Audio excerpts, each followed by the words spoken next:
ನಮಸ್ಕಾರ ಸ್ನೇಹಿತರೆ. ಪಶ್ಚಿಮ ಬಂಗಾಳಕ್ಕೆ ಸಂಬಂಧಪಟ್ಟಂತಹ ಇಂಟ್ರೆಸ್ಟಿಂಗ್ ಸುದ್ದಿಗಳು ಪ್ರತಿನಿತ್ಯ ಬರ್ತಾ ಇರ್ತವೆ. ಅದರ ಜೊತೆಗೆ ಇವತ್ತು ಫಾಲ್ಟ್ ಆದ ಫಲಿತಾಂಶ ಬರೋದಿತ್ತು. 18 ಸುತ್ತುಗಳ ಮತ ಎಣಿಕೆ ಆಗಿದೆ. ಫೈನಲಿ BJP ಭರ್ಜರಿಯಾದಂಥ ಗೆಲುವನ್ನು ಸಾಧಿಸಿದೆ. 1,23,000 ಮತವನ್ನು ಪಡೆದುಕೊಳ್ಳುವುದರ ಮೂಲಕ ಇನ್ನು TMC 4ನೇ ಸ್ಥಾನವನ್ನು ಪಡೆದುಕೊಂಡಿದೆ. ಕೇವಲ 5,000 ಮತ, ಅಂದರೆ ಠೇವಣಿಯನ್ನೇ ಕಳೆದುಕೊಂಡಿದೆ TMC. ತನ್ನ ಭದ್ರಕೋಟೆಯಾದಂತಹ ಡೈಮಂಡ್ ಹಾರ್ಬರ್ ಲೋಕಸಭಾ ಕ್ಷೇತ್ರ, ಅಲ್ಲಿ ಫಾಲ್ಟಾ ವಿಧಾನಸಭಾ ಕ್ಷೇತ್ರದಲ್ಲಿ TMCಗೆ ಅತಿ ದೊಡ್ಡ ಮುಖಭಂಗ. ಜೊತೆಗೆ ಅಭಿಷೇಕ್ ಬ್ಯಾನರ್ಜಿಗೂ ಕೂಡ ಇದು ಮುಖಭಂಗ. ಈ ಸೋಲನ್ನು ತಿಳಿದು ಸೋಲು ಖಚಿತ ಅನ್ನೋದು ಗೊತ್ತಾಗಿ ಜಹಾಂಗೀರ್ ನಿವೃತ್ತಿಯನ್ನು ಘೋಷಿಸಿದ್ರು, ಕಣದಿಂದ ನಿವೃತ್ತಿಯನ್ನು ಘೋಷಿಸಿದ್ರು. ಈ ಸೋಲಿನ ಅರಿವಿತ್ತೇನೋ ಗೊತ್ತಿಲ್ಲ. ಠೇವಣಿಯನ್ನು ಕಳೆದುಕೊಂಡಿದೆ. ಇಲ್ಲಿ ಒಟ್ಟಾರೆಯಾಗಿ BJP 1,23,000 ಪಡೆದುಕೊಂಡ್ರೆ, ಎರಡನೇ ಸ್ಥಾನ CPI 37,000 ಮತವನ್ನು ಪಡೆದುಕೊಳ್ಳುತ್ತೆ. ಕಾಂಗ್ರೆಸ್ 9,500 ಮತ. 4ನೇ ಸ್ಥಾನ TMCಗೆ 5,700. ಹೀಗಾಗಿ ಪಶ್ಚಿಮ ಬಂಗಾಳದ ಪ್ರತಿಯೊಬ್ಬ ಮತದಾರ ಕೂಡ ಮಮತಾ ಬ್ಯಾನರ್ಜಿಯ ಆಡಳಿತಕ್ಕೆ ಬೇಸತ್ತು ಆಡಳಿತದ ವಿರೋಧಿಯಾಗಿ ಓಟನ್ನು ಹಾಕ್ತಾ ಇದ್ದಾನೆ. ಇದೆಲ್ಲೂ ಅಲ್ಲ, ಮಮತಾ ಬ್ಯಾನರ್ಜಿಯ ಅಳಿಯ ಅಭಿಷೇಕ್ ಬ್ಯಾನರ್ಜಿ ಭದ್ರಕೋಟೆ 24ರ ಲೋಕಸಭೆಯಲ್ಲಿ 7.5 ಲಕ್ಷ ಲೀಡ್ನಿಂದ ಗೆದ್ದಿದ್ರು ಅಭಿಷೇಕ್ ಬ್ಯಾನರ್ಜಿ. ಇವತ್ತು ಅದರ ಫಲಿತಾಂಶವೇ ಒಂದು ರೀತಿಯಾಗಿ ಮಕ್ಕಾಡೆ ಮಲ್ಕೊಂಡಿದೆ TMCಯಲ್ಲಿ 4ನೇ ಸ್ಥಾನ. ಇನ್ನು ಬಕ್ರೀದ್ ಹಬ್ಬ ಇನ್ನೊಂದು 2-3 ದಿನಗಳಲ್ಲಿ ಬರುತ್ತೆ. ಬಕ್ರೀದ್ ಹಬ್ಬಕ್ಕೆ ಪಶ್ಚಿಮ ಬಂಗಾಳದಲ್ಲಿ ಇಲ್ಲಿಯವರೆಗೂ ಕೂಡ 2 ದಿನಗಳ ರಜೆಯನ್ನು ಕೊಡಲಾಗ್ತಾ ಇತ್ತು. 2 ದಿನ ರಜೆ ಇರ್ತಿತ್ತು, ಸರ್ಕಾರಿ ರಜೆ 2 ದಿನ ಇರ್ತಿತ್ತು. ಈಗ ಸುವೇಂದು ಅಧಿಕಾರಿಯವರು ಅದನ್ನು ಕೇವಲ 1 ದಿನಕ್ಕೆ ಮಾಡಿದ್ದಾರೆ. 1 ದಿನ ಬಕ್ರೀದ್ಗೆ ಸರ್ಕಾರಿ ರಜೆ ಇರುವಂಥದ್ದು. ಇದಕ್ಕೆ ಮುಸ್ಲಿಂ ಮುಖಂಡರೆಲ್ಲರೂ ಕೂಡ ಆಕ್ರೋಶ ವ್ಯಕ್ತಪಡಿಸಿದ್ದಾರೆ. ಕೋಲ್ಕತ್ತಾ ಹೈಕೋರ್ಟು ಕೂಡ ಇದನ್ನು ಎತ್ತಿ ಹಿಡಿದಿದೆ ಅನ್ನೋ ಮಾಹಿತಿ ಬರ್ತಾ ಇದೆ. ಪಶ್ಚಿಮ ಬಂಗಾಳದಲ್ಲಿ ಬಕ್ರೀದ್ಗೆ ಇನ್ನು ಮುಂದೆ 1 ದಿನ ರಜೆ. ಇನ್ನು ಬಹಳ ಇಂಟ್ರೆಸ್ಟಿಂಗ್ ಸುದ್ದಿಯತ್ತ ಹೋಗೋಣ. ಈ ಫೆನ್ಸಿಂಗ್ ವಿಚಾರಕ್ಕೆ ಸಂಬಂಧಪಟ್ಟಂತೆ 2 ದಿನದ ಹಿಂದೆ ಸುವೇಂದು ಅಧಿಕಾರಿ ದೆಹಲಿಯಲ್ಲಿ ನರೇಂದ್ರ ಮೋದಿಯವರನ್ನ ಭೇಟಿಯಾದರು. ಅದಕ್ಕಿಂತ ಮುಂಚೆ ಗೃಹ ಸಚಿವ ಅಮಿತ್ ಶಾರನ್ನು ಕೂಡ ಭೇಟಿಯಾದರು. ಸುದೀರ್ಘವಾಗಿ 1.5 ಗಂಟೆಗಳ ಕಾಲ ಚರ್ಚೆಯನ್ನು ನಡೆಸಿದ್ರು ಅಮಿತ್ ಶಾರೊಂದಿಗೆ ಸುವೇಂದು ಅಧಿಕಾರಿ. 1.5 ಗಂಟೆಗಳ ಕಾಲ ಚರ್ಚೆ ಅಂದರೆ ಇದೇ ಫೆನ್ಸಿಂಗ್ ವಿಚಾರಕ್ಕೆ ಸಂಬಂಧಪಟ್ಟಂತೆ ಚರ್ಚೆ ನಡೆದಿರುತ್ತೆ ಅಂತೇಳಿ ತಿಳಿದು ಬರ್ತಾ ಇತ್ತು. ಈಗ ಬಾಂಗ್ಲಾದೇಶದ ಗಡಿ ಭಾಗಕ್ಕೆ ಸ್ಮಾರ್ಟ್ ಫೆನ್ಸಿಂಗನ್ನು ಮಾಡ್ತಾ ಇರುತ್ತೆ. ಸ್ಮಾರ್ಟ್ ಫೆನ್ಸಿಂಗ್ ಅಂದರೆ ತಂತಿ ಬೇಲಿ ಮಾತ್ರ ಅಲ್ಲ, ಅಲ್ಲಿ ಥರ್ಮಲ್ ಕ್ಯಾಮರಾಗಳನ್ನು ಅಳವಡಿಸಲಾಗುತ್ತೆ, ಸೆನ್ಸಾರ್ಗಳಿರ್ತವೆ. ಯಾವುದೇ ಕಾರಣಕ್ಕೂ ಕೂಡ ಬಾಂಗ್ಲಾದೇಶದವರು ಅಕ್ರಮವಾಗಿ ನುಸುಳಿ ಬರೋದಕ್ಕೆ ಸಾಧ್ಯ ಇಲ್ಲ. 6,000 ಕಿಲೋಮೀಟ್ರ್ ಏನೋ ಬರುತ್ತಲ್ಲ ಒಟ್ಟಾರೆಯಾಗಿ, ಆ 6,000 ಕಿಲೋಮೀಟ್ರು ಕೂಡ ಈ ಸ್ಮಾರ್ಟ್ ಬೇಲಿಯನ್ನು ಹಾಕಲಿಕ್ಕೆ ಮುಂದಾಗಿದೆ ಕೇಂದ್ರ ಸರ್ಕಾರ. ಇದಕ್ಕೆ ಲಕ್ಷ ಕೋಟಿಯ ಒಂದು ಎಸ್ಟಿಮೇಟ್ ಹಾಕಲಾಗಿದೆ. ಇದು ಒಂದು ರೀತಿ ಅವಶ್ಯಕತೆ.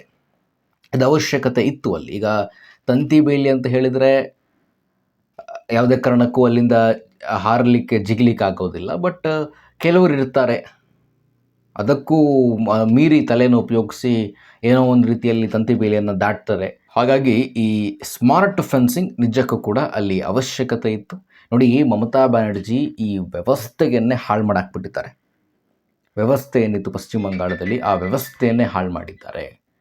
ಇನ್ನು ಮುಂದೆ ಯಾರಿಗೂ ಕೂಡ ಅಲ್ಲಿ ಓಲೈಕೆ ರಾಜಕಾರಣ ಅನ್ನೋದು ಬರೋದೇ ಇಲ್ಲ.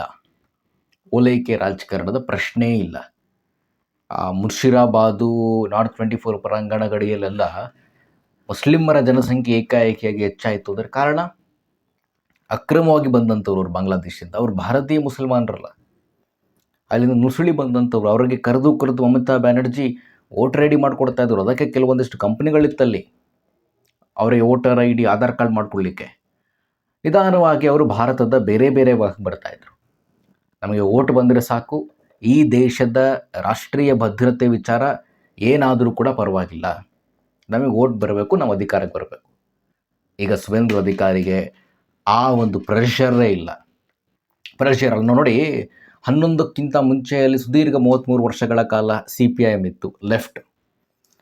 ನಂತರ ಮಮತಾ ಬ್ಯಾನರ್ಜಿ ಆರಂಭಿಕವಾಗಿ ಏನೋ ಸುಧಾರಣೆ ತಂದುಬಿಡ್ತಾರೆ ಅಂತೇಳಿ ಅಂದ್ಕೊಂಡಿದ್ರು. ಇವರು ಕೂಡ ಲೆಫ್ಟರ ದಾರಿಯನ್ನೇ ಅನುಸರಿಸ್ಕೊಂಡ್ಬಂದರು. ಈಗ ಬಿ ಜೆ ಪಿಯು ಕೂಡ ಅದೇ ರೀತಿಯ ರಾಜಕಾರಣವನ್ನು ಮಾಡುತ್ತೆ ಅಂಥೇಳಿ ಕೆಲವರು ಹೇಳ್ತಾ ಇದ್ದರು. ಇಲ್ಲ, ಅಧಿಕಾರದ ಚುಕ್ಕಾಣಿ ಹಿಡಿದು 15 ದಿನಗಳಲ್ಲೇ ಅದು ಕಂಪ್ಲೀಟ್ ಕ್ಲಾರಿಟಿಯನ್ನು ಬಿ ಜೆ ಪಿ ಕೊಡ್ತಾ ಇದೆ. ಅಲ್ಲಿಂದ ನಾವಿಲ್ಲಿ ಹೊಸ ರೀತಿಯ ರಾಜಕಾರಣವನ್ನು ಶುರು ಮಾಡ್ತೀವಿ ಪಶ್ಚಿಮ ಬಂಗಾಳದಲ್ಲಿ ಅಂತ ಬಿ ಜೆ ಪಿ ಹೊರಟಿದೆ.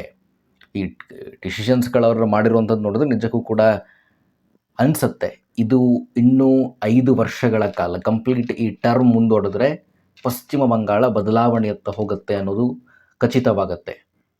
ಆಗಲೇ ಅಮಿತ್ ಶಾ ಅವರನ್ನು ಭೇಟಿಯಾಗಿದ್ದಾರೆ. ಮೋದಿಯವರಿಗೆ ಒಂದು ವಿಶೇಷವಾದಂತಹ ಎಕನಾಮಿಕ್ ಪ್ಯಾಕೇಜನ್ನು, ಆರ್ಥಿಕತೆಯ ಒಂದು ದೊಡ್ಡ ಪ್ಯಾಕೇಜನ್ನು ಕೊಡಿ ಅಂತ ಹೇಳಿದ್ದಾರೆ ಅನ್ನೋಂಥ ಮಾಹಿತಿ ಇದೆ. ಅಂದರೆ ಬೇಕೇ ಬೇಕು, ಏನು ಅಧ್ವಾನ ಆಗಿದೆ ಅಲ್ಲಿ. ಒಟ್ಟಾರೆಯಾಗಿ ಈ ಸ್ಮಾರ್ಟ್ ಫೆನ್ಸಿಂಗ್ ವಿಚಾರ ನಿಜಕ್ಕೂ ಕೂಡ ಪಶ್ಚಿಮ ಬಂಗಾಳದ ಗಡಿ, ಬಾಂಗ್ಲಾದೇಶದ ಗಡಿಗೆ ನಿಜಕ್ಕೂ ಕೂಡ ಅವಶ್ಯಕತೆ ಇದೆ. 2 ದಿನಗಳ ಕಾಲ ಕೇಂದ್ರದಲ್ಲಿ ಬಿ ಜೆ ಪಿ ಇದೆ. ಅವ್ರು ಯಾವ ರೀತಿ ನುಸುಳಲ್ಲಿ ಬರ್ತಾ ಇದ್ದಾರೆ ಅಂದರೆ ಅದಕ್ಕೆ ಬಿ ಜೆ ಪಿ ಕಾರಣ ಅಂತಾರಲ್ಲ. ಈಗ ತಿಳಿದುಕೊಳ್ಳಿ, ಕೆಲವರು ಹೇಳ್ತಿದ್ರಲ್ಲ ಮಮತಾ ಬ್ಯಾನರ್ಜಿ ಕೆಲವು ಭಾಗಗಳಿಗೆ ಫೆನ್ಸಿಂಗ್ ಮಾಡಿರಲಿಲ್ಲ. ಎಲ್ಲಿ ಮಾಡಬಹುದು ಫೆನ್ಸಿಂಗ್ ಅಲ್ಲಿ ಮಾಡಿರಲಿಲ್ಲ. ಕೆಲವು ಕಡೆಯಲ್ಲಿ ಸುಂದರ್ಬಾನ್ ಕಾಡುಗಳು ಬರುತ್ತವೆ, ಅಲ್ಲಿಂದ ಬರೋಕ್ಕಂತೂ ಸಾಧ್ಯ ಇಲ್ಲ. ಬಟ್ ಅಲ್ಲಿ ಫೆನ್ಸಿಂಗ್ ಕೂಡ ಮಾಡೋದಕ್ಕೆ ಸಾಧ್ಯ ಇಲ್ಲ. ಅಸ್ಸಾಂ ಗಡಿ ನೋಡಿದ್ರೆ ನೀವು, ಅಸ್ಸಾಂ ಗಡಿಯಲ್ಲಿ ಎಲ್ಲವೂ ಕೂಡ ಫೆನ್ಸ್ ಆಗಿದೆ. ಎಲ್ಲೂ ಕೂಡ ಒಂದು 4 ಕಿಲೋಮೀಟರ್ ಫೆನ್ಸ್ ಆಗಿಲ್ಲ. ಅಲ್ಲಿ ಫೆನ್ಸಿಂಗ್ ಮಾಡಲಿಕ್ಕೂ ಆಗೋದಿಲ್ಲ, ನದಿಗಳು ಬರ್ತಾವಲ್ಲಿ. ಅಸ್ಸಾಂ ಗಡಿ ಫುಲ್ ಫೆನ್ಸಿಂಗ್ ಆಗಿದೆ. ಈಗ ಪಶ್ಚಿಮ ಬಂಗಾಳ ಅಂದರೆ ಈಗ ಗಡಿ ಭಾಗದಲ್ಲಿ ಬಾಂಗ್ಲಾದೇಶದ ಗಡಿಯನ್ನು ಸೇರಿದಂತೆ ಹಲವಾರು ದೇಶಗಳ ಗಡಿಯನ್ನು ಹಂಚಿಕೊಳ್ಳುವ ರಾಜ್ಯಗಳಲ್ಲಿ ಬಹುತೇಕ ಬಿ ಜೆ ಪಿ ಇದೆ. ಈ ಚಿಕನ್ ನೆಕ್ ವಿಚಾರಕ್ಕೆ ಸಂಬಂಧಪಟ್ಟಂತೆ ಕೂಡ ಇದೇ ರೀತಿಯಾದಂಥ ಚರ್ಚೆ ಆಯಿತು. ಆ ಚಿಕನ್ ನೆಕ್ ಕೇವಲ 22-23 ಕಿಲೋಮೀಟರ್ ಇದೆ. ಈಶಾನ್ಯ ಭಾರತದ ಈಶಾನ್ಯ ಭಾಗವನ್ನು ಸಂಪರ್ಕ ಮಾಡುವಂಥದ್ದು. ಅಲ್ಲಿಯೂ ಕೂಡ ಈಗ ಇಂಡಿಯನ್ ಮಿಲಿಟರಿಯ ಇನ್ಫ್ರಾಸ್ಟ್ರಕ್ಚರ್ ಆಗ್ತಾ ಇದೆ. ಎಲ್ಲವೂ ಕೂಡ ಒಂದು ರೀತಿ ಒಳ್ಳೆಯದೇ ಆಗ್ತಾ ಇದೆ ಪಶ್ಚಿಮ ಬಂಗಾಳಕ್ಕೆ ಸಂಬಂಧಪಟ್ಟಂತೆ. ಸರಿಯಾಗಿ ಫಾಲ್ಟಾದಲ್ಲಿ ಬಿ ಜೆ ಪಿ ಗೆಲುವನ್ನು ಸಾಧಿಸಿದೆ. ಬಕ್ರೀದಿನ ರಜೆಯನ್ನು ಕಡಿತಗೊಳಿಸಲಾಗಿದೆ. ಫೆನ್ಸಿಂಗನ್ನು ಕೂಡ ಈಗ ಸ್ಮಾರ್ಟ್ ಫೆನ್ಸಿಂಗ್ ಮಾಡಲಾಗ್ತಾ ಇದೆ. ನಮಸ್ಕಾರ.